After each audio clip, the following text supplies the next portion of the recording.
বাস এর করা তেলটা হয়ে গিয়েছিল বেশি নাড়ো।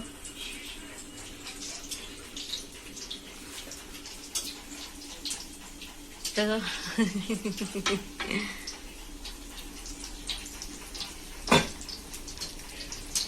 হাই বন্ধুরা কেমন হচ্ছে? বলো হাই বন্ধুরা কেমন হচ্ছে? আপনারা লিখে জানাবেন, কমেন্ট করে জানাবেন। এতে আরো খুব সুন্দর হচ্ছে পোলাও। কাজু কিশমিশ দিলে আরো ভালো হতো। এখন নারকোল আনানো নেই দেখি, আনারনে কলাগুলো পচে গিয়েছিল, তখন বললাম ওকে বললো সব কলাগুলো ছাড়িয়ে দে। ও আমরা কি করলো, 4-5টা কলা ছিল, ও 2টো কলা ফেলে দিল, না 3টে কলা ফেলে দিল।